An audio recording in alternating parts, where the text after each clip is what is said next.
If you travel on Duck's branch line and go to the Arlesburg station, you should see a minimum gauge railway called the Arlesdale Railway.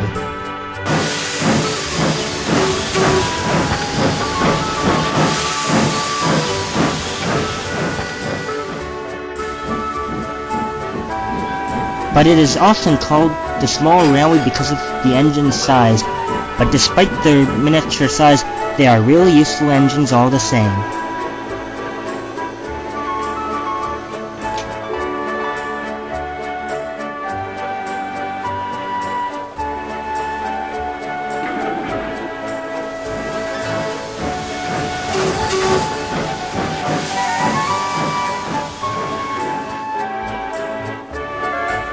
One day, Mr. Fergus Duncan had some news for the engines. There is a new tank engine coming to this railway, he said. Her name is Phoebe. I want you to make her feel welcome and a part of the family, he said. And then he left. Everyone was excited except for Mike.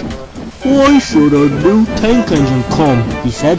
We already have so many engines. Not quite, said Bert. We have Rex, you, Mike, myself, Bert, Frank, and Jock. Who cares, said Mike.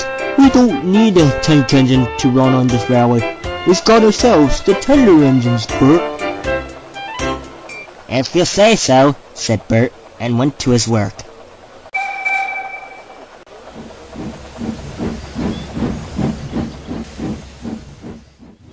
Soon Phoebe arrived on the small railway and she was being welcomed by Rex, Bert, Frank and Jock, except Mike, of course. Sorry about Mike, said Frank. He's really nice, but he gets upset easily. That's not true, said Mike as he thundered by. I just have an attitude. As I was saying, said Frank, this is the chute where we push our ballast trucks onto the hopper and then they pour down into the standard gauge trucks where they take it to the Fat Controllers Railway. Very nice, said Phoebe. But what about Mike? Does he like taking goods? Sort of, said Frank. But he definitely doesn't like pulling coaches or passengers. He prefers goods as he considers them straightforward and less likely to complain, finished Frank.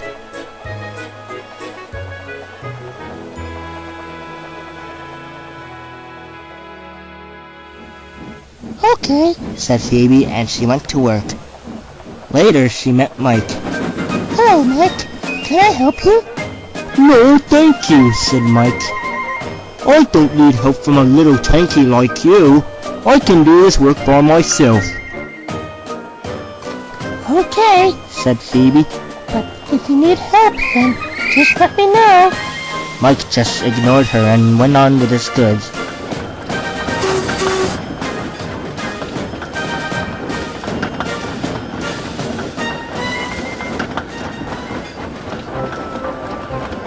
Soon Mike was struggling up the hill. Come on, you stupid trucks! I don't need trouble from you. You're used to me.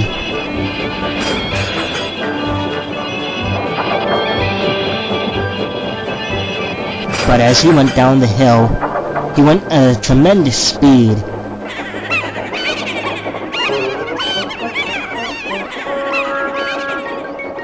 Mike couldn't stop, but his driving fireman jumped clear, just in time.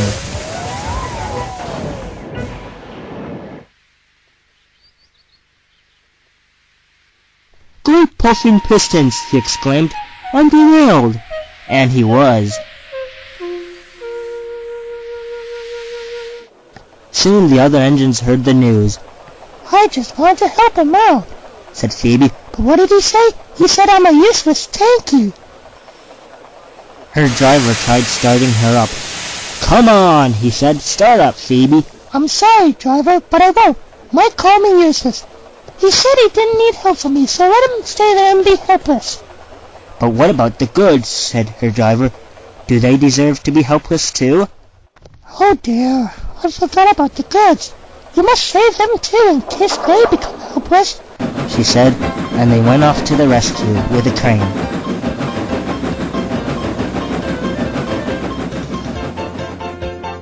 Now Mike was starting to feel silly and wished that he hadn't called Phoebe useless, until he heard a whistle. "It's Phoebe," he said. "Don't worry, Mike, I'm here to rescue you," she said, and then she started to get to work.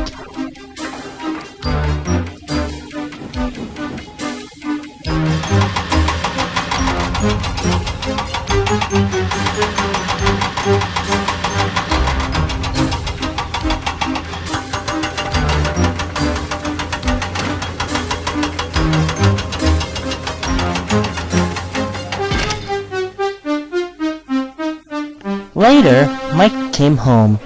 "I'm sorry I called you useless, Phoebe," he said. "You're not useless, you're really useful." "Thank you, Mike.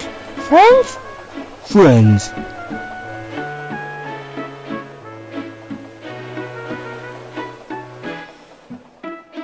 Now Mike is much more wiser to Phoebe.